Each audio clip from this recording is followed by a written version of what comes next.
So you're welcome along to this very special edition of the Three Castles Burning podcast, which is part of the James Connolly Festival. My guest today is Eugene McCartan from the Communist Party of Ireland and Connolly Books. Connolly Books, right in the heart of the centre of Dublin, has an extraordinary history that I suppose brings itself right back to some of the most important events in Irish revolutionary history, but also the broader story of 20th century radicalism. You know, in this bookshop were men who had gone to Spain with the international brigades, were men and women who were at the centre of the civil rights movement and other important campaigns in Ireland in the 1960s and 70s. It's a place of politics, but it's also been very much a place of culture through its history. And I think the story of Connolly Books is deeply entangled in the broader story of communism and indeed anti-communism in 20th century Irish history. Eugene, I suppose at the very beginning, it's worth making the point, some people will hear the words Irish and communism together and think Ireland historically may be a very unfertile field for communism. But there is a radical tradition which the Communist Party and Connolly Books would see itself as part of. Oh, very much so. The Communist Party, the first communist organisations, they were connected to the First International of Karl Marx and Friedrich Engels way back in the 1860s. There was a number of the committees of the First International were established and here in Ireland, and from some places like Cootehill, Belfast, Dublin and Cork. But they were connected to agrarian local struggles, local developments of the working class in Ireland itself beginning to emerge and develop in the 1870s and stuff. So it has connected into that. The Fenians, the actual Irish national independence struggle had an influence upon Karl Marx and Friedrich Engels. They developed it helped them, their Marx and Engels' connections to the Fenians helped them develop a better understanding of oppressed peoples and nations, and the important role in that in the struggle, and which shaped and developed Karl Marx's understanding and Engels' understanding of this particular of the whole concept of national struggles and national independence and oppressed peoples. That came in up through into the establishment of the first working class party of 1896 of James Connolly's, the Irish Socialist Republican Party. It was the first independent working class party here in Ireland of an independent working class perspective. From that, then it developed when Connolly left, and he came back and he's founded the Socialist Party. There's also constantly a constant red thread through Irish history from the late 19th century, and it was always connected into the national independence struggle. So that red thread is not something which is of contemporary, but of its long historical roots in that whole struggle of the linking of the workers' struggle and the national struggle, the national independence struggle. That red thread has been running through it. And I love the flag of the CPI because, of course, as you would expect from a Communist Party, the hammer and sickle is there, but it's also that sunburst, the flag of revolutionary Ireland. Yeah, the sun, that's the old interpretation of the old Fenian sunburst.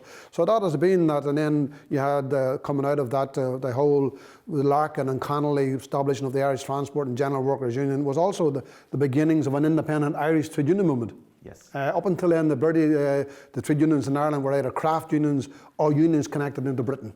And so Connolly and Larkin began that process, as Connolly did with the establishment of an independent working class party, a revolutionary party in the late 19th century, early 20th century.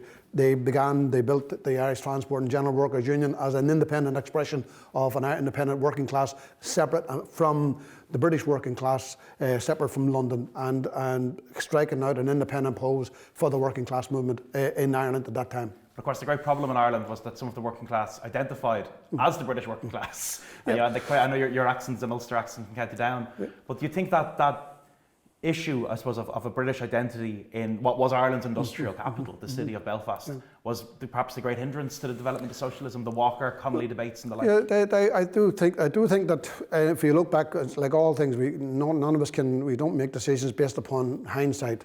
We based upon decisions based upon reflective back on historical experience, both yesterday, the day before, and the week before, the year before. So the lessons you'll learn from life, you try to base your decisions upon.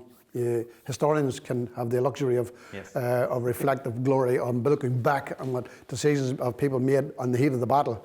The heat of the battle doesn't give you that time. Sometimes you just make decisions which you draw up the balance of forces, and sometimes you get it right and sometimes you get it wrong. And that is where that we look at it. And to the degree, if you reflect back of a century since this year we mark the centenary of the first Communist Party in 1921 in October 23. 23rd of October 1921 was the founding of the Communist Party by Roddy Connolly, James Connolly's son, Maguire's, people like that.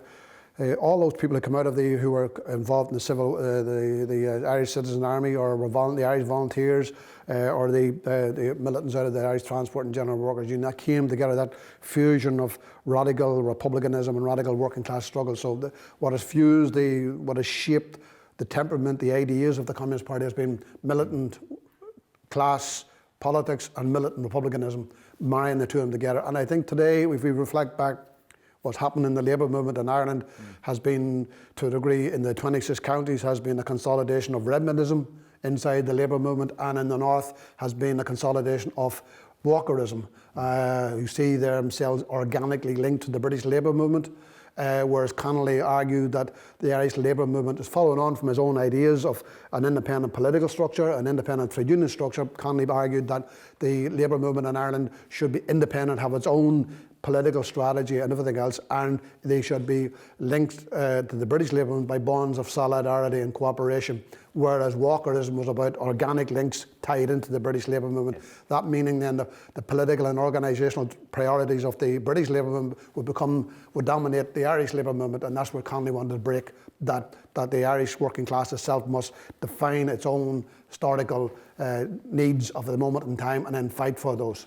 The name you mentioned there, Roddy Connolly, when you look at the communist movement in that moment in time, people like Paddy Stevenson, people like Sean McLaughlin, they were very, very young, those radicals in the revolutionary movement, and they rubbished that line from Kevin O'Higgins, who said we were the most conservative people who ever had a successful revolution. There was that tendency there, and they were kind of young working class people who pushed it. Yep, it is that, and it is. But even at the time, and not alone was the split in the workers' movement globally, and particularly in Europe, about a difference between social reformism and radical revolutionaries. It was also within that itself was age. As a younger generation, Lenin and all those were young, but they come out of it. Well, Karl Kautsky was the grandfather of the workers' movement of Europe, and very stuck in the whole labour movement at that time in Europe was controlled by social democracy, was of a very age of a generation. Then the Bolsheviks inspired a whole new generation, and out of that came the younger generation, came out of Roddy Connolly, McLaughlin and sort of Nora Connolly, and all those people came out of that whole struggle and brought with that fresh approach, and they challenged the old established order inside, who controlled the Irish Transport and General Workers Union, who controlled the Socialist Party after 1916 when Connolly's execution. So you had that generational thing, but I think was sort of linked into, has always been part of the parcel of the communist movement in Ireland. And it's all over, but in particular, I can only speak for the one in Ireland, that education, political education was central to that. The political ideas, and you should find on the left should be a place of ideas. That's not a sign of weakness, it's a sign of strength. That if you're constantly discussing and debating where you are, where you want to go to, is an indication that you're actually trying to grapple with people's problems. Whereas if there's no discussion and no debate, then you cease to grow and cease to develop, because society in itself is constantly changing and evolving around you. But if you're not constantly developing and trying to keep on top of what's going on, then you cease to have any relevance to people. So education, political education, was extremely important within the communist movement. That then flowed from that to have a place where people could go to find that literature. And that's where the communist movement, when the 1930s, with the emergence of when the first Communist Party, and they struggled, they brought out their own newspapers.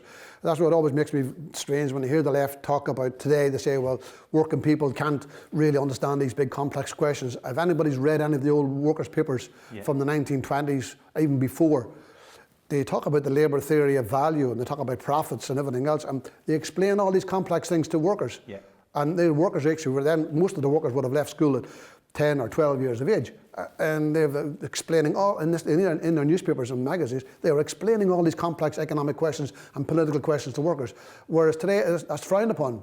Yes. You say, and when workers have gone through education and some of them have gone to university, you're thinking, why wouldn't people understand this? So there's a condescending attitude towards much of the left towards working people, as if, oh, they're not really capable of understanding that whole thing. So there's a condescending attitude towards that. I think working people have a great sense of these things. There's an innate sense of they balance their books, they balance their wage package every week, every month. Yes. They understand economics. You understand it very much because basically they're dependent upon, they're able to, their very existence depends upon being able to manage their own money. So I think there is a whole question of this that, to a degree, is that there is this question of, I think, which is important for activists to understand that we are aware that constantly capitalism goes through crisis, the economic crisis, financialisation, all those type of things, but we haven't been able to explain to people about people's own alienation, that they're alienated from what the wealthy produce, they don't control or decide how it is used. They're alienated from all types of aspects of society, culturally, economically, politically, alienated. They don't feel actually any part of this, and they feel like part of it, but outside of it.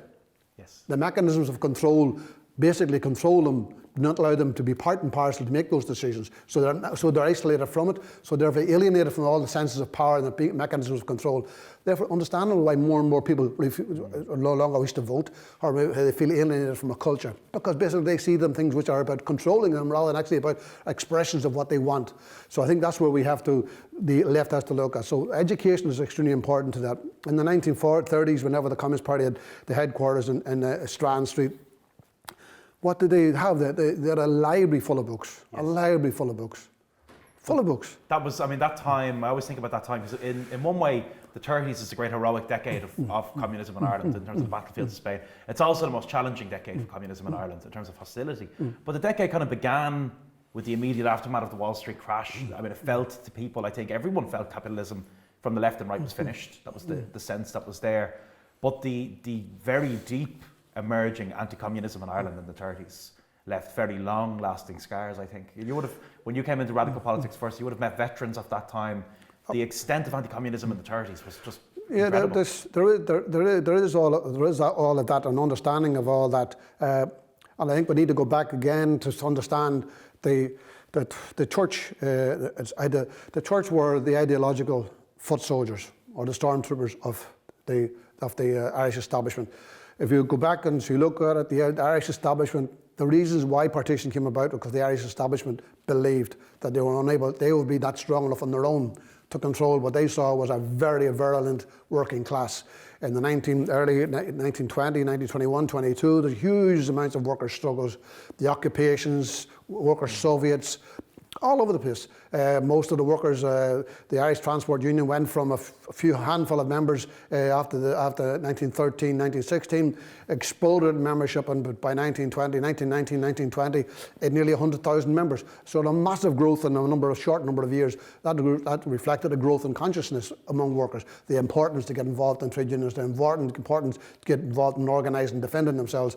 And that was both urban and rural workers get involved in that whole struggle. And then flowing from that, then a lot of those workers who were active shop stewards, who were active in the workers' movement, all became involved in the national independence struggle. They became active volunteers, active commanders of the IRA in this war of independence. And so the ruling class knew what the social forces were involved in the national independence movement. They knew they couldn't necessarily control if this thing got out of hand. And the same with unionism. Unionism itself had been confronted by a working class movement which was strong, organised. And so therefore partition benefited both the capitalist class in Dublin and the unionist capitalist class in Belfast, because both of them on their own were not strong enough. And both of them sought the shield of the British Empire to protect their interests. And to a degree, when the Free State was established, where did they go? What did they call upon? Because basically the very existence of the state was questioned. Yes. Its legitimacy was questioned by the people, by a large section of the people, questioned the very legitimacy of the state. So therefore, how did they do that? By I think they used the Catholic Church as the stormtroopers to basically, ideologically, to control the communities, to drive out any activists, Republican and radical left activists were driven out of the country, were marginalised, and therefore they controlled the schools. And the price they paid was they got the control of the schools, they got control of the hospitals, they got control of means of life were controlled by the church. we were controlled by the church. And so communism was so extreme and so everywhere and so common that even the IRA, which kind of briefly flirted with socialism, with things like Sarah Eyre and the policies they developed around economic independence, that even people like the IRA, with the exception of honourable people like Peadar O'Donnell and the like, were fearful of communism. It was the stick to beat people with, if you will. Absolutely, that was in the 1930s, and flowing from that. But it didn't stop there. The massive struggles went on against the landlords, against the question of in Dublin and cities. There was a massive struggles against around the whole question of landlordism and rack rent and landlords. There was also a massive struggle around the land question, land annuities. So that was also why they had to intensify that struggle as well, because that was a challenge for the left. The Republican Congress and the Communists were arguing against the payment of land annuities. That was a huge challenge to the political establishment, because that was the deal they'd done with the Brits. To pay the land annuities. And so you've got all these buggers, radicals running around the country saying, don't pay this, don't pay this. And that was going to cause problems. And I think it reflected in Jim Gralton, his land agitation. At that time, the most important thing was land was still a big question. And therefore they hammered the rural radicals, because they were marginalised and isolated. And in Dublin and in the big cities, they were able to control them, because like everything else, once you control the employment, control the means of existence, therefore you can control it. But as I say, whenever the Communist, the Revolutionary Workers' Group, and they set up the Communist Party, and then the Connolly House in Strand Street, the important thing was about material. So whenever they ransacked the building in Strand Street, and they burned it down, it was a combination of both the IRA and the Communist Party, which defended the building for a substantial period of time, despite the mass mobs and stuff like that. And then the funny thing about it was some of the people who were out on the street trying to champion for blood to burn the Communist Party offices down ended up going to Spain and become lifelong communists. So you've got all this contradiction. I think Ireland's is a complex place, because this whole struggle around national independence, national unity, in Dublin, there was always a Republican Labour vote. There was always a Republican Labour vote. It predominated mainly on the north side of the city, but also maybe around Francis Street, Thomas Street, that area. But there's always a Republican Labour vote in this city, and has been for many decades. But you're alluding there to Bob Doyle, who had been in the Pro Cathedral, and in his memoir he talks about the sermon. He talks about the Jesuit telling them that the vile creatures of communism are in our midst, and there was some mad claim that they were eating babies on Strand Street and everything else. Do you think there's a lesson in that? I mean, at the moment, obviously right across Europe, the way politics have split, and there's been a very right-wing dimension to a lot of the anti-lockdown politics and the like. That someone like Bob Doyle, who found himself whipped into that frenzy in the 30s and was throwing stones at Connolly House, within a couple of short months was engaging with those ideas, that you never write off the working class, if you know what I mean. No, I don't think it's to a degree. It's you do that at your own detriment, and I think that I'll go back to the point. I think there's a degree of hostility, of arrogance among the left towards working class people. There's a condescending attitude. The approaches towards either they're only voting fodder. Therefore, you tell them what you think they want to hear. There's no concept of actually mobilising, of challenging the ideas in people's heads and saying, look, you're not actually operating in your own self-interest, but you're actually working against your own self-interest if you go down this road. To challenge the working class to also to respect what they have, to respect them, to win their respect, and then to when you win someone respect, then they're prepared to listen to you. But if you're not prepared to listen to them, then what do you expect is going to happen to you? So I think that the communists in the 1930s, because they were heavily involved in the whole struggles around the evictions, the tenements, around the whole land questions, they grew in influence. Then Spain happened, the Republican Congress split for very, I think, somewhat confusing ideas at the time, but inevitable. There was the split between those who were looking for a workers' republic and those who were fighting for what they saw was a workers' and small farmers' republic. And these were all points of theory, points of difference, but Whether they wanted it a complete bust-up is another matter. That's history. But then, not alone was Connolly House burned at that time, but also there were a number of small shops of women who ran little shops up around by Parnell Street who were burned out as well, ransacked because of selling materials about Soviet Russia. So behind all this was the actual fact it was a spillover from global politics. It was the rise of the Bolsheviks, the rise of the growth of the workers' movement, the left radical workers' movement across Europe, across the world actually, because that was the time the Comintern would have been building strong links, building communist, radical, revolutionary organisations in the colonies. So therefore, it was the Bolshevik Revolution. We look at now and think we'd have to understand the ferment that was taking place. Capitalism was in massive crisis in the 1930s, late 20s, early 30s. You had this mass movement of revolutionary workers' organisations, both in Europe and across the world. The whole struggle, pressure upon the empires, the French Empire, the British Empire, the Dutch, the Germans, all were under pressure from the movements of national liberation, national freedom.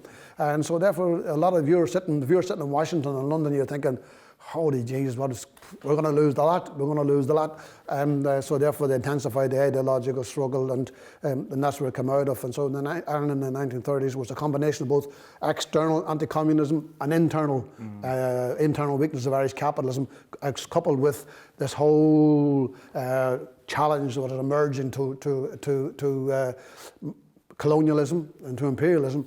And then so you had that mirror, a rise of the left, and then also the rise of the right.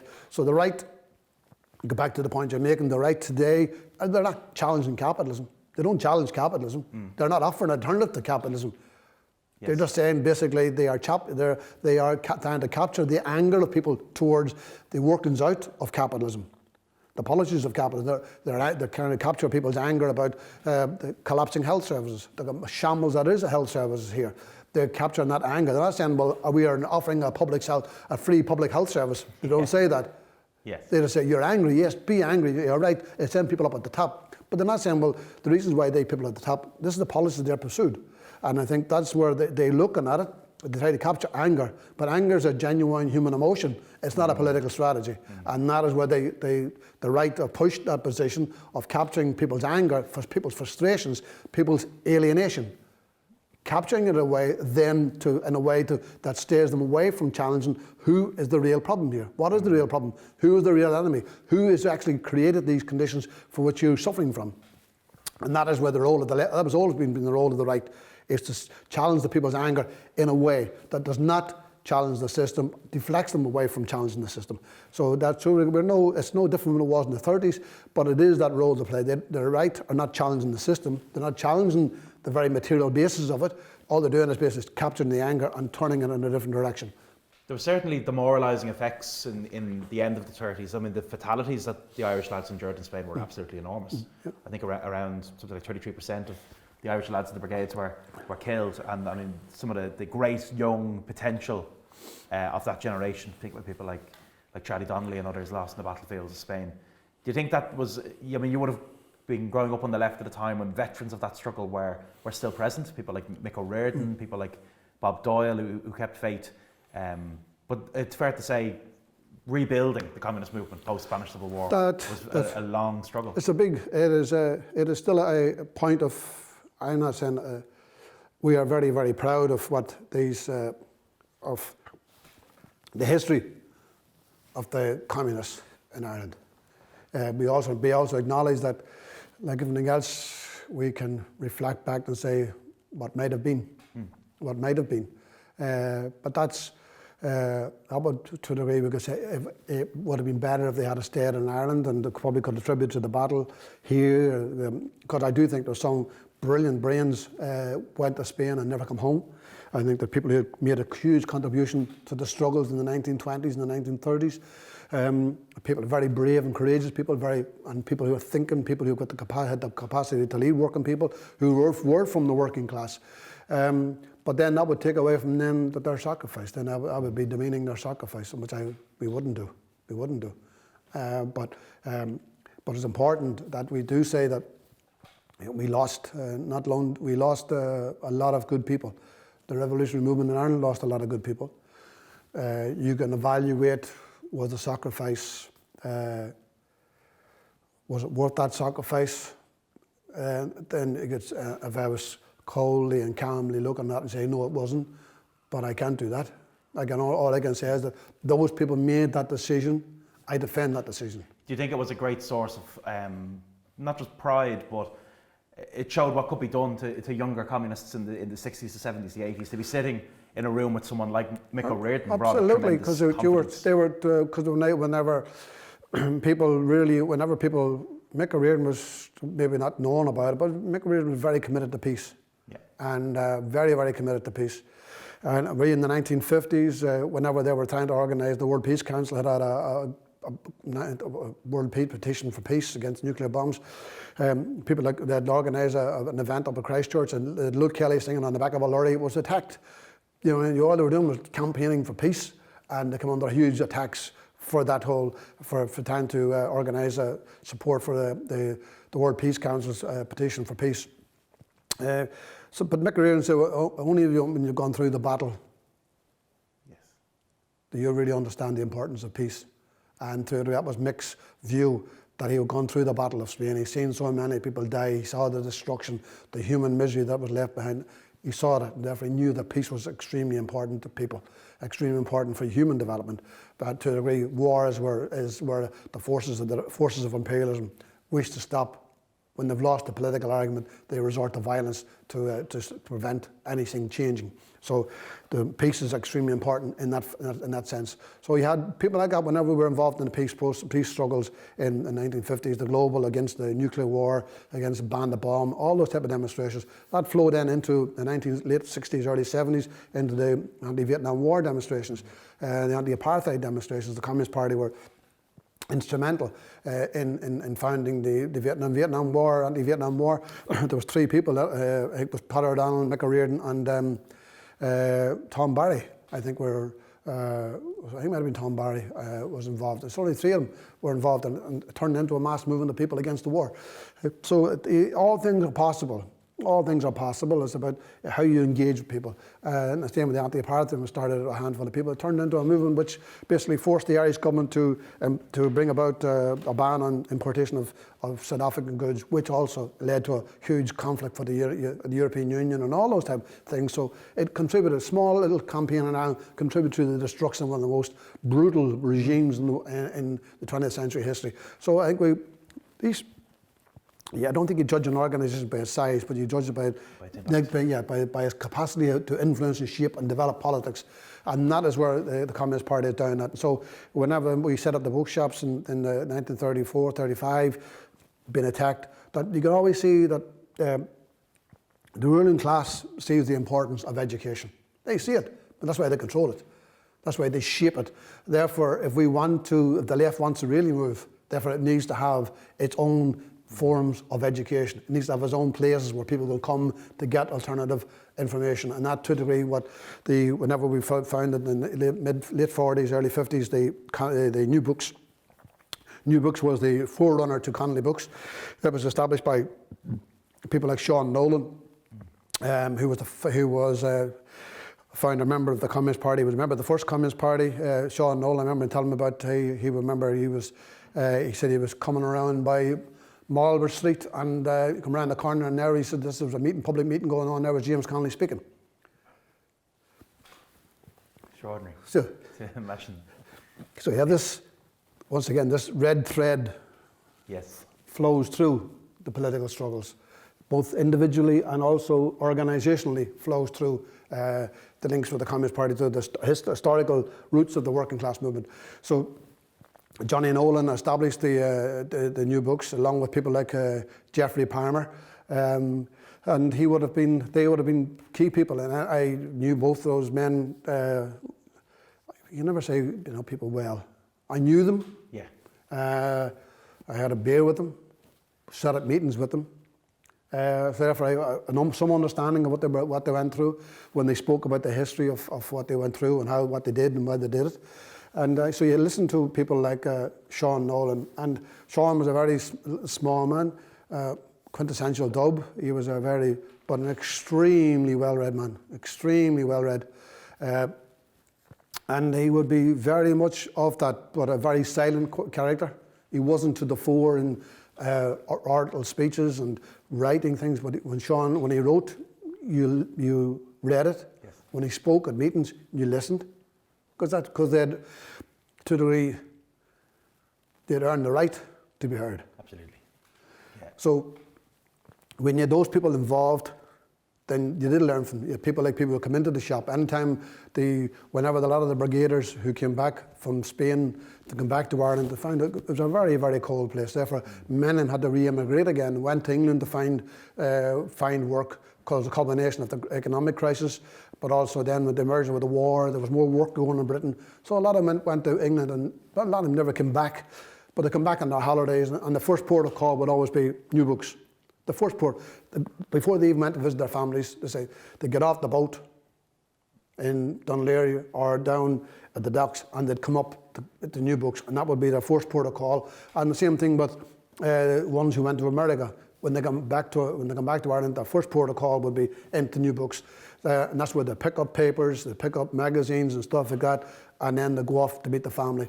And I was part of, whenever I got to start to work in the bookshop, my job was to dispatch the Irish Socialist around the country, send it around individuals over to Britain, to America. So therefore I knew where, I could tell by the names, John Joe High. Well, the word is John Joe High isn't from Guatemala. John Joe High is from Ireland, and where's he from? Mayo. So he went over there. He was one of the ones who were Republicans who was defeated and was marginalised, because remember that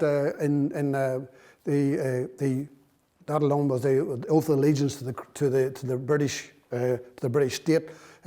People had the establishment of the Free State. There's also an oath of allegiance to the Free State. So you had an awful lot of Republicans who couldn't either give an oath of allegiance to the British state and wouldn't give an oath of allegiance to the Free State, and they were stuck in all jobs, whether county council jobs or teaching jobs. So therefore they were double bound, and therefore many of them were forced out for economic and political reasons.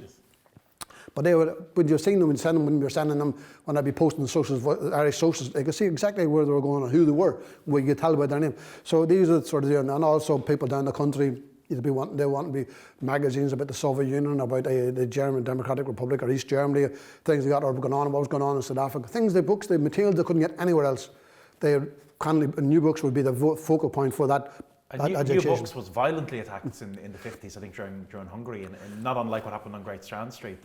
The hostility, the reason for the hostility had changed. It wasn't Spain or Mexico anymore, but there was perhaps as much hostility in the 50s. Oh yeah, there was. That was the whole advent of that was that more, how would you say, intense ideological struggle around the Cold War, because once again with the ending of the Second World War, to a degree, the Bolshevik Revolution after the First World War, and the emergence of the workers' movement, a radical revolutionary workers' movement across Europe, this fracture in the workers' movement from social democracy who were looking to reforms within capitalism to those who are revolutionary forces who want to overthrow capitalism, and that shift the balance of forces inside the labour movement, the growth of what they call Bolshevism across the workers' movement across Europe, and then also the growth of the influence of the Soviet Union and Bolshevism among the oppressed masses of the world and under colonial domination.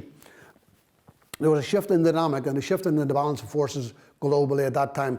Then when the Second World War and the defeat of fascism, there was a continued development and shift in the balance of forces to the left, to the Bolshevik tradition and the growth of the Soviet Union. So therefore there was more intensified ideological struggle against socialism, against communism. And that reflected in the whole period. And the whole question of 1956 in Hungary and what took place and all that, I don't have a problem in the Hungary in 1956. I mean, as far as I'm concerned, it was a counter-revolution, and the United Front of Socialism had to be defended, and it was necessary to defend it. And therefore, I think these are the historic history doesn't give you the best conditions. All you can do is you struggle in the conditions which you find yourself in, and therefore you find you struggle in those conditions. You don't find ideal conditions. These are the conditions you find them. These are the real material struggles. These are the real material balance of forces, and you deal with them as they are. Not what you'd like them to be or you wish them to be. You deal them as they are. Therefore, Hungary in 1956 was a struggle to defend the socialist camp, a very weak and very marginalised socialist camp, had to be defended, and I would support that. Mick O'Reilly talks about that in his memoir, that kind of time, and how it was amazing that something that happened so far away could lead to such vicious political debate and, you know, branches of the party in places like Crumlin and you're in the heart of Dublin. But like the story like CPI isn't just a story of things like Hungary 56. There was a very active involvement in the real issues on the ground here. This was a party that was as much about Dublin. Very much so. Dublin, you go back in the 50s, it would have been the huge unemployed struggles. The National Unemployed Organisation of the Unemployed would have been organising thousands. They would have called thousands of people onto the streets. They managed to get even at the height. That's why, to a degree, there's a one level. There's a very superficial view of anti-communism and sort of the Cold War and impact. At the same time as people, as a handful of individuals may have ransacked New Books, whenever the Archbishop of Dublin said nobody should turn up for the Hungary-Ireland match, well, the place was packed. Now, as people said, fuck off. Not interested. We're going to see Ireland play in Hungary. You're not going to tell us what to do. Whereas a handful of people went down and burned Connolly Books, New Books. And the same thing in the 50s, whenever Jack Murphy was elected to the Dáil as an unemployed candidate, all of the organising committee were all communists, all building workers and others who were being let go because of the building industry had collapsed in the slump. But they were known around the city. But the communists believed that the best thing to do at that time was to get someone from the unemployed movement elected to the Dáil. Yes. And so they stood back. You can say in hindsight that wasn't probably a good idea. It wasn't a good idea. But that's what they made a decision call because of the intensity of that. But if you look at it, the intensity of the ideological struggle against them, against the unemployed camp, saying, you're only a communist front. Yeah. And what did people do? They say, I'm voting Jack Murphy. Jack, vote. They voted him into the Dáil. In other words, at one level, the establishment were saying, don't vote for these people. On the other hand, people were saying, maybe we will. We bloody well will. And the reputation of the party and things like the Housing Action Committee comes to mind as well, that it was regarded as a very honest broker in the sense that it wasn't fighting electoral battles in the same way as most parties on the left were. No, and that was the whole thing about it. And so therefore you had to have that, people had that sort of approach. There's the people in their own head separated what the things, and they separated their belief. And it's the abuse of people's sincerely held religious views has been the problem. Some people, I don't have a problem with the Communist Party never discusses religion.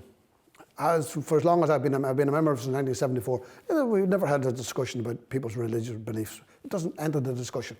It has never. We will talk about philosophy, we'll talk about religion as a set of values and views and stuff like that. But whether people believe in God or not, no one has ever asked. No one has ever asked whether they believe in God or not, don't believe in God. Mick O'Riordan, who will be the bête noire of the big red Reardon, his wife, Kay O'Riordan, was a very militant communist.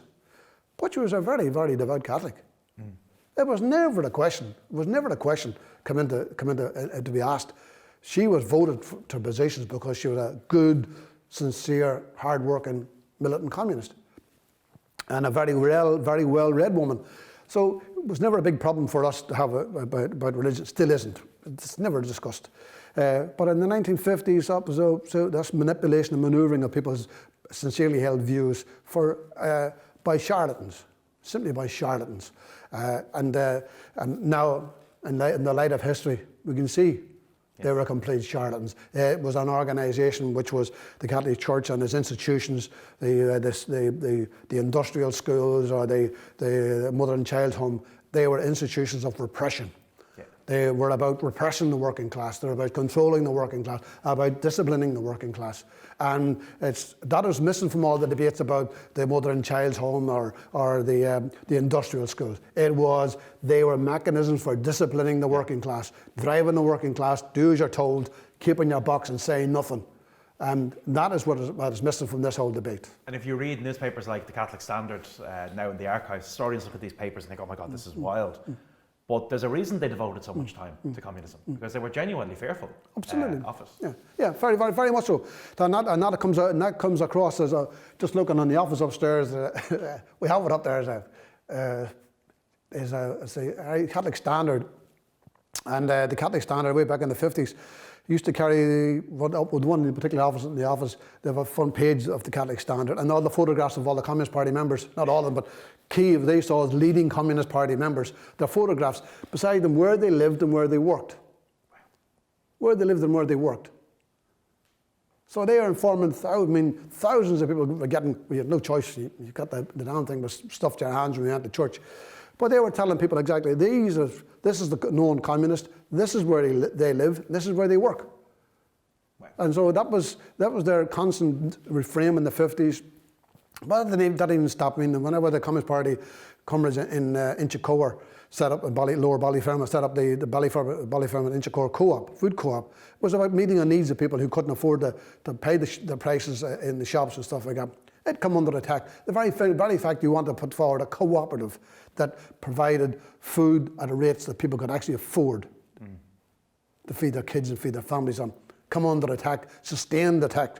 But that was also because, not just because of religion, because also the local shopkeepers and stuff like that weren't too pleased either if there's going to be a competition coming from a co-op. So therefore, it was all like all these things, there's an alliance of interest.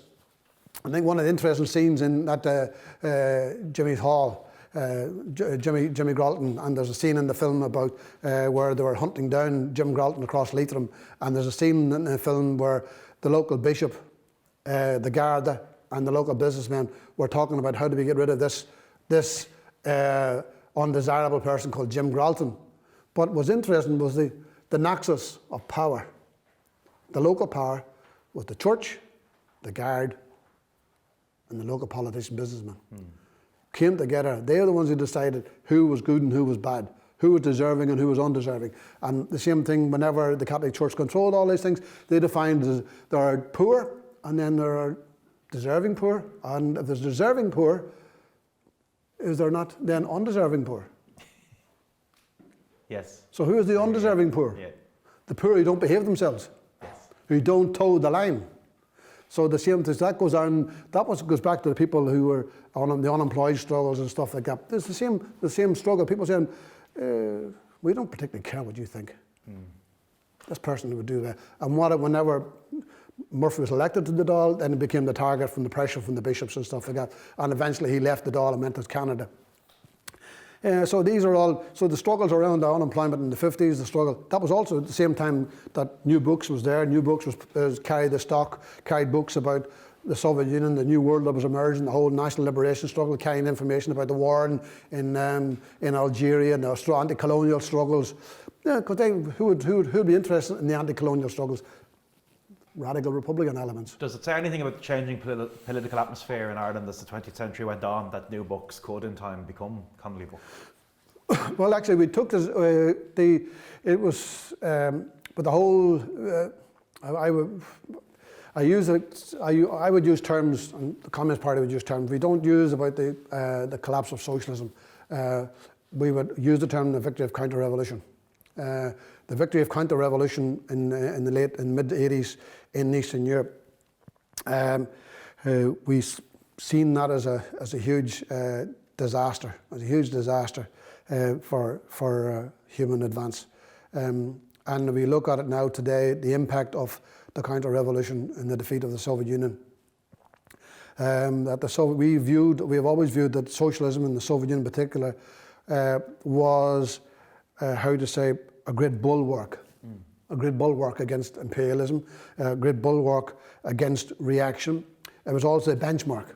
A bargaining tool for working class, yeah. It was the benchmark. The advances made by working people in the Soviet Union and Eastern Europe, the capitalist class in Western Europe had to say, well, look, if they've got maternity leave, they've got this rights and those rights, and workers have this and workers have that, we have to match them. We have to match them. And you can see with the victory of the counter-revolution in Eastern Europe, how our rights have become steamrolled back, have been driven back and driven back and driven back. Because why? There is no bulwark. There is no benchmark from which they have to stand. They say they have defeated us. They have defeated us. That's what they look at it. That's what they think. We've defeated you. Therefore, we don't have to compromise with you anymore. We don't have to give you anything. Well, and that is showing that the things we believe we had permanently were not permanent. They're only permanent so far as you can defend them. That you can actually stand up and fight to hold on to them. And that is why it was important for the Soviet Union to exist. It was important for Eastern Europe to exist, because that was the basis on which the bosses of the Western Europe and globally had to say, we have to compromise. We have to compromise, because if we don't compromise, them bloody commies are going to take over and take us all off us. Therefore, we'll give it a little to keep the whole lot, to keep as much as possible. Now they say, we don't give you anything, we'll keep the whole lot. And that's where that's where we need to look at, understand the victory of the counter-revolution and its impact. There's the great story of, I think it was Mick O'Riordan raising the red flag on Connolly Books in the aftermath of the wall, I think, coming down. For you at that time, and for other people in the party, it must have been a moment of great personal a challenge, I suppose, to your worldview. It was indeed. Without a doubt. The Communist Party has always been... how to say it, it's in relative terms, I suppose it was a small political organisation. It was always under the cosh from the state and from the ideological forces of the state, the church and various other things. It was always under the cosh. Never become very difficult. So whenever the whole, with the opening up in the late 60s and the sort of advancement, or the whole sort of development of education, a bit more economic and development, also greater flow of ideas into the country. You can see the development of the Connolly movement emerged in the late 1965. The growth of new politics, the growth of anti-war struggles around the Vietnam War. There was a change took place, and also the impact in the North about the whole civil rights movement that took place, and that would come out of a conference in Belfast in 1962, organised by the Betty Sinclair and the Belfast Trades Council, member of the Communist Party, and the Communists involved in it, tried to draw on the experience of international struggles around civil rights, because we saw that the Achilles heel of unionism was the lack of democracy, the denial of democracy. It was a sectarian entity created for sectarian reasons and sustained by sectarianism and repression. And to a degree, it still is the same today. It hasn't changed much. But we saw, therefore, how do you dismantle that infrastructure of control? And the infrastructure of control was repression and discrimination. And therefore, if you break those instruments of control, you then basically begin to shift the relationship or balance of power within society. And that's what we moved about the question of the civil rights movement. It was about breaking the mechanisms of control, which is a gerrymandering of politics, gerrymandering of housing, gerrymandering of local democracy, the sort of discrimination, mass discrimination in employment and things like that. So these were the targets, and it did. It broke the back of unionism. It weakened the basis of imperialism in the North. And that's why the British abandoned unionism and took control directly themselves. Then you saw the mechanisms of control re-emerge with the absolute control by the British state over loyalist paramilitaries. I don't use the term collusion. Collusion would imply parity. It was not parity. It was basically, these were organisations which were run and controlled and directed by the British state. And the killings supposedly took place under collusion were not. They were state-directed killings. State-directed killings to remove political opponents. And that is what it is. And so the same thing applied in the 1960s, the development in the South, the whole the Dublin Housing Action Committee.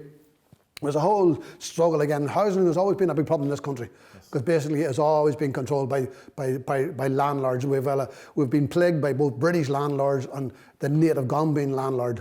Our people have been plagued by these parasitic elements for centuries. The absentee landlords of the British, and now the Gombian landlords who have populated the cities. They are the one, and now we've got return of the absentee landlord, with the vulture capitalists and the funds coming in from New York or Germany or whatever else, or London, buying up large tracts of property. These are the parasitic elements. These are the new absentee landlords, and we have to look at those approaches and learn the lessons of history. What do you deal with these people? So in the 1960s and 70s, that was a change. And so whenever the counter-revolution won out in the late mid-80s, we had, of course, there was a rethink took place.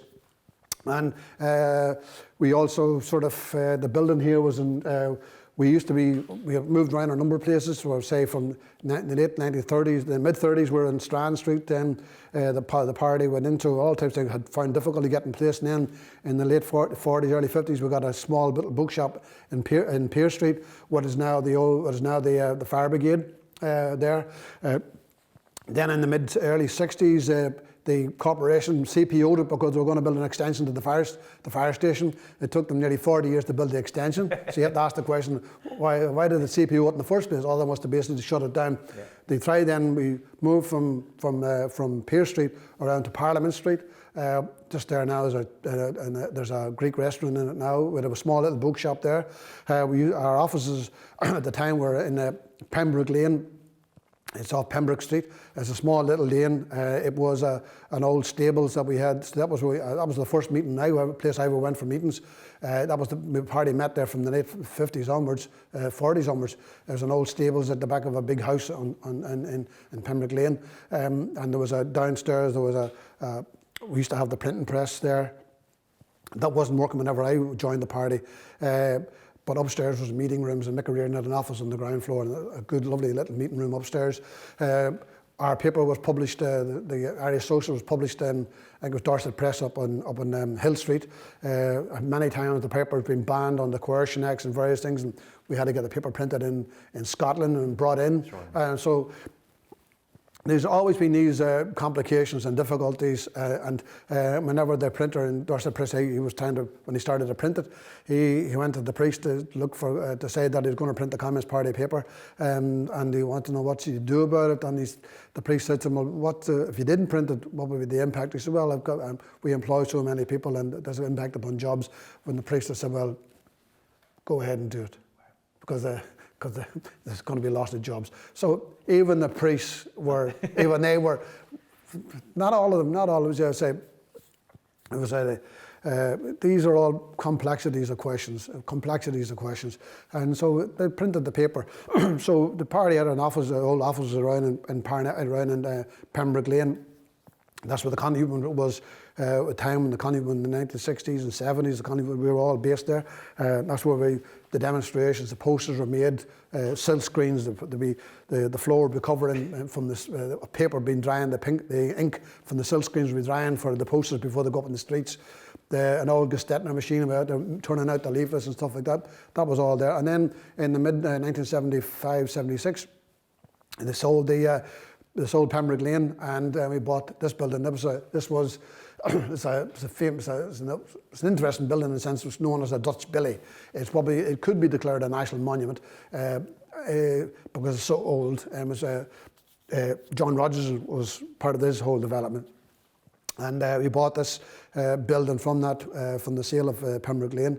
It wasn't Russian gold. It was basically done out of that, and all this comes out of money from collected by working people.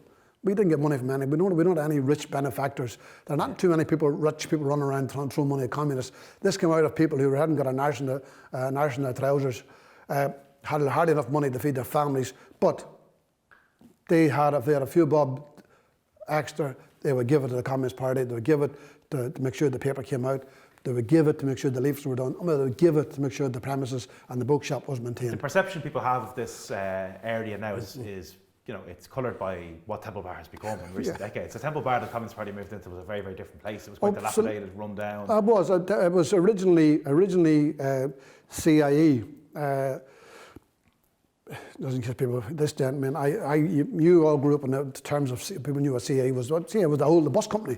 Now it's been fractured into lots of other things. But it was CIE had bought a lot of this property around here because they were going to build a bus station.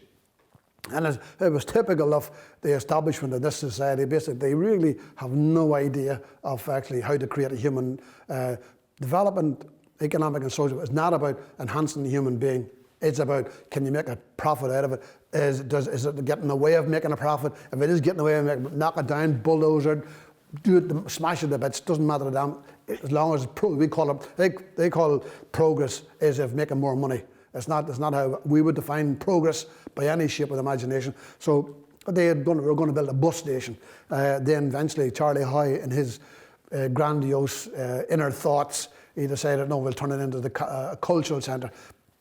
And as typical, because it hasn't changed, and because During after the last recession, remember all the big debates about the Irish diaspora and what they could do in 2010, 2012. Oh, we've got a great commodity, we can sell Irish culture. No, to them, culture is purely a commodity to be bought and sold. If it doesn't make a profit, then buggers, not with a damn.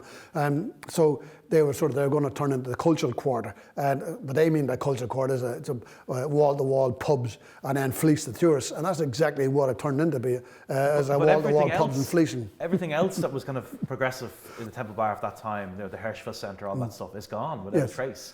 It's kind of mad to me that the Communist Party have managed to hold on. Yeah, it was a place full of small little businesses. Young people, because their old buildings were empty, took them over and set up little clothes shops and all types of things. Then you had the Dublin Resource Centre, a cooperative restaurant, cafe, bookshop, printing place. It was a hive of activity. You could vaguely call it left because basically it was anti-establishment. It was anti-establishment and was there. And so basically when they took it over, then it became a scramble for property. So all types of shady deals done, property moved hands overnight, in between hands, all over the place. You wouldn't know where it went. And we ended up what we have today. A glorified knocking shop full of pubs, with very expensive drinking, very expensive drink. So you have all this, and that's what they call culture. That's what they call culture. So it's like and the books, maybe the project. And theatre, a few things remain. A few things remain because that's what they couldn't get their hands on. Because the Communist Party owned this building.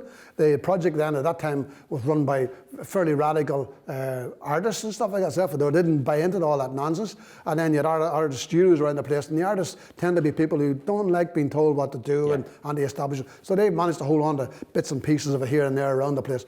But the Communist Party, we had this building, and then in 1976, and it was. Next door was empty. It was a derelict site. It had collapsed. Behind us was empty. We used to, should I say it now, we used to run a shebeen here in this building. We're sitting in the new theatre, it was a shebeen. We raised quite a few. I mean, that was the young communists, the younger communists and the Connolly Youth movement, because at that time we were... Was that Bad Boris, as it was known as colloquially? It was, we had a good, actually, it was, at the time, we used to run it on a Friday and Saturday night. We had the Club Sandino and play world music, but people didn't know what world music was. Yeah. But they come in here on a Friday night or Saturday night, and we would have refreshments could be availed of, and there'd be people dancing away to 2 or 3 in the morning, and people used to arrive by taxi. And we think, then the guards raided, and we sort of became too difficult to raise. We were losing more money sort of in stolen, and the guards stealing our beer than we were trying to sell the beer.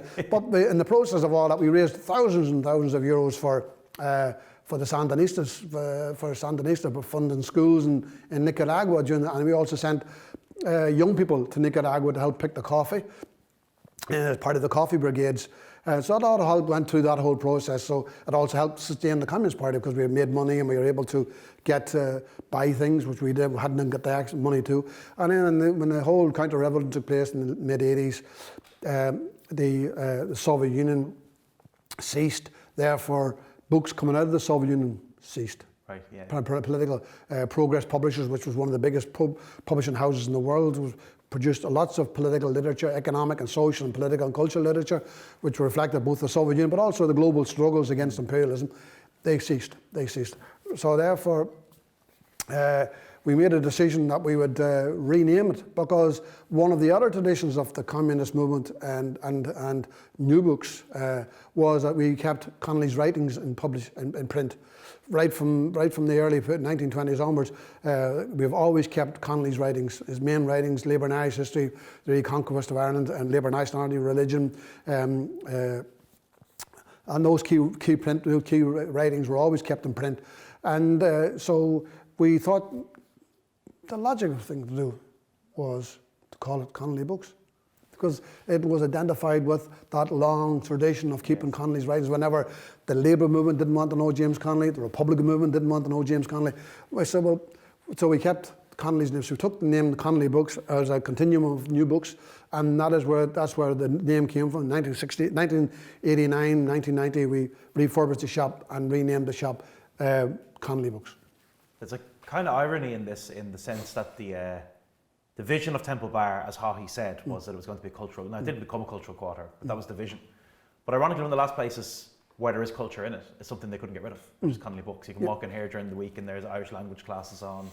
There's independent poets and the like. You can purchase their books here. It's a bastion of culture in an area that seems to be totally devoid of culture now. Yeah, and one of the most, whenever we were the building was needed to get funding, we couldn't really get funding from anywhere, and the building needed a lot of repair. That's whenever we approached Mick Wallace, and Mick Wallace. Reason how we got involved with Mick Wallace was I was crossing over the Millennium Bridge, the footbridge, across the river onto the north side, and I just saw this huge big banner hanging down in front of this building, and it said "No blood for oil," and I was thinking, that's an interesting one. And then it appeared in the papers that the city council wanted to take the banner down. So I made the connection with Mick Wallace. So I went over and I sort of looking for Mick Wallace, and he says, "I'm Mick Wallace," and so I says, "I'm looking to see what you're interested in the building, and we have a building across the road." And he said, "Okay, I'll come across." So coming over one Monday, he come over.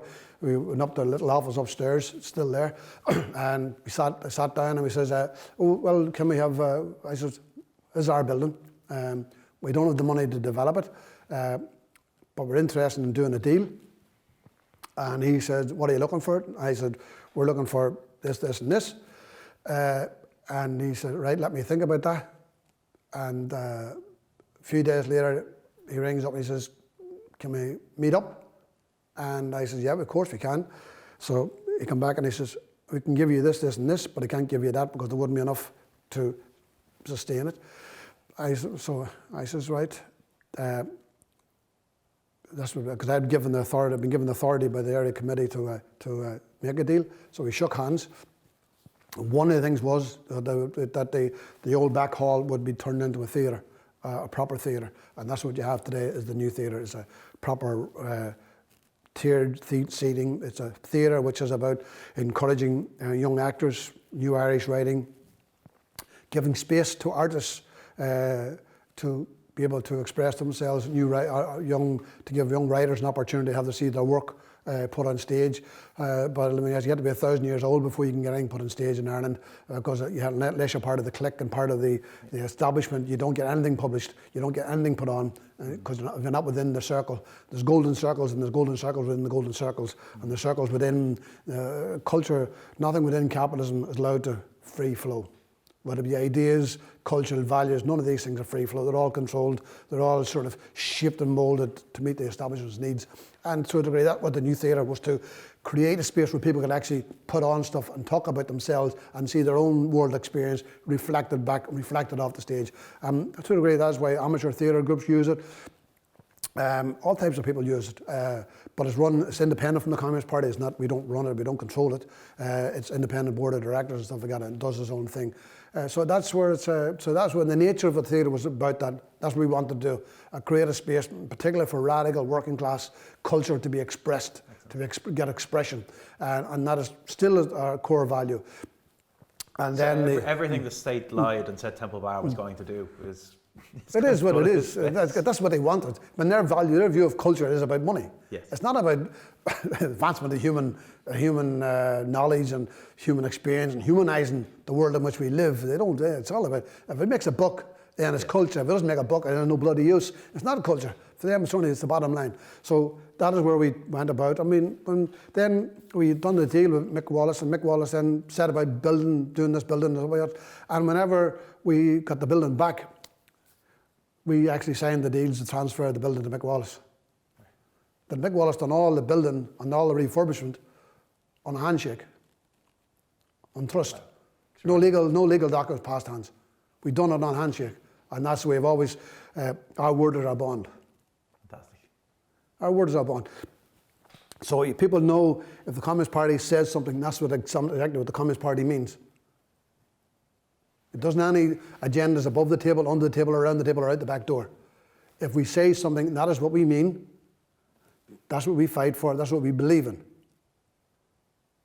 We don't have any other agendas. Just, this is what you hear what we say, this is what we say, this is what we mean, and this is what we will do. Great. And we don't do anything else there. So That's what we did, and that is why we have the building that is today. And to a degree, that's where I think there's to a degree, it's like a lot of things. Politics is, it's not just, much of the left have reduced politics. To a degree, they fight within the framework of the establishment because they get down and talk about socio-economic questions. But there's more to you and me and more to people outside this door than just purely economics. We're more than that. Because we can envisage a house before it's built. Or a painter can look at it, they can have an idea in the head, and then they can develop that idea on the canvas. They can develop that idea on the canvas. They're more than just sort of gas and water. There's much more deeper to the human being than that. And therefore, much of the left is reduced to it, because that's what the capitalism wants, the ruling class wants, is to argue in their terms. Yes. Start arguing in their terms. Oh, you can spend more money on, you say, well, we should spend more money on housing. Well, where are you going to get it from? Do you want to take it from hospitals? Oh, do you want to take it from this? Or do you want to take it from that? So now you operate and you argue within their framework, yes, their logic. And now all you're doing then is reinforcing that alienation people have from society, only feeling that, then basically forcing people to make choices. It doesn't have to be that way. It doesn't have to be that way. And if we look at society in a wider context, what are we talking about? What type of society do we want? What type of society do we want to hand over to future generations? And that was the vision of the 1916 people of 1921. They presented the people of Ireland a vision. We can end the scourge of landlordism. We can end the scourge of poverty if we take control in our own hands. That was what bought the people. That won the people, brought them with them. We brought the people with them. But what are we offering today? Yes. What is the left offering today? If we spend more money on this and we do a bit more of that and we tweak it here and we tweak it there and we tweak it everywhere, and where we end up? We just end up in exactly the same spot. Because we've been fighting landlordism since bloody landlords began. Yes. And we're still fighting bloody landlords. So how do we stop the fight with landlords? We remove them. We simply remove them from the equation. Simply remove landlords. We end that problem. How do we end the problem of homelessness? By building houses. How do we end the problem of if you can afford to have health care, then you're healthy, or you have access to the health. If you can't, you stand in the queue. How do you end the health queue? By removing two-tier, by removing the private health system, by removing the private control, private insurance. Only having one system, then all are equal. All are either standing in the queue or nobody's in the queue. There's enough for everybody to go around. So the way we're approaching it now, we're going to be fighting this. We fought the same battles in the 1920s around landlordism, slum landlords, all out poverty and hunger. We've been fighting in the 20s, we've been fighting in the 30s, we've been fighting in the 40s. We're still fighting the same battles because basically we haven't fundamentally changed or challenged the system. The final point I would make, the final question, let's wrap this up. I think it'd be nice because we've spoken so much about the past and the role of history in the present and everything else. A lot of people, I suppose, listening to this would have never come into Connolly Books. And of course, no one can come into Connolly Books at the moment or anywhere in the city with the way things are. But as the cloud of COVID will lift in the weeks ahead, what would you say to someone who hasn't, when you come into this bookshop, your worldview, I suppose it's not that it's challenged, but you're exposed to new ideas, and it's a door that is open. Yeah. If you will, it's not a nuisance. So if you come in here, we don't have a big stock of the latest Pulp Fictions. I don't mean that in the Pulp Fiction as the book or the film, but we don't have a big stock of all the fiction books and stuff like that. It's a bookshop which is primarily about Irish history, politics, about Irish literature, and about global politics and global struggles. And if you go in there, you can ask someone about a book, and they'll tell you what's in the book, and you say, well, the strength of the book is this, and the weakness of the book is that. And then also, if you say something, they'll say, well, maybe you should look at maybe there's another way of looking at that. That you just won't come in and say, oh, you can buy that book. But there's an engagement. You will be engaged. You'll be encouraged to speak. You'll be encouraged to engage. Not to frighten people off. You don't have to come in with anything like that. But it's a place where you'll find, if you want to ask a question, someone will engage with you. They'll probably give you an answer. You may not be the answer you want or would like, but it'll be an answer that makes you go off and think about it, at least. And that's what we like to do, is encourage people to come in, engage, think about it, take a book, and maybe for something else, like all ideas are about changing and expanding your brain and making you think. Because why? The establishment tells you it's dangerous to think. It is very dangerous to think, because basically if you begin to think, then you begin to act. And if you begin to act, you begin to act independently of them. So therefore, knowledge is about empowering you to make decisions which will advance you and your family and your community, rather than be someone who is basically emasculated and controlled. So the bookshop is a place where you can actually come in and find books about everything from what's going on in Cuba, what's going on in Venezuela, what's going on in China, or what's going on in Europe. You will find it here. You'll also find, if you want to find James Joyce, or you want to find local poets or local writers and stuff like that, you'll find them as well. You'll find a range of history. We don't necessarily stock contemporary establishment history. That's not something which there's enough of that around. There's enough venues for you and the Halpines and all these other individuals around the place who have histories. We'd rather go for histories of people, of the people's history, the unwritten history, or the unaccepted, or the unexplored history of the people, which is the most important things to us. It's about getting the layers of society which have been suppressed, get it out into the open to show that actually people are the masters of their own destiny. If they're armed and if they're mobilised and have a view of where they want to go to. So it's a centre of ideas, it's a centre of culture, and it's a bookshop with, I think, a pedigree, a historic pedigree unlike any other in the city of Dublin. But Eugene, Gramina Malcolm, thank you very much. Thank you very much. Lovely.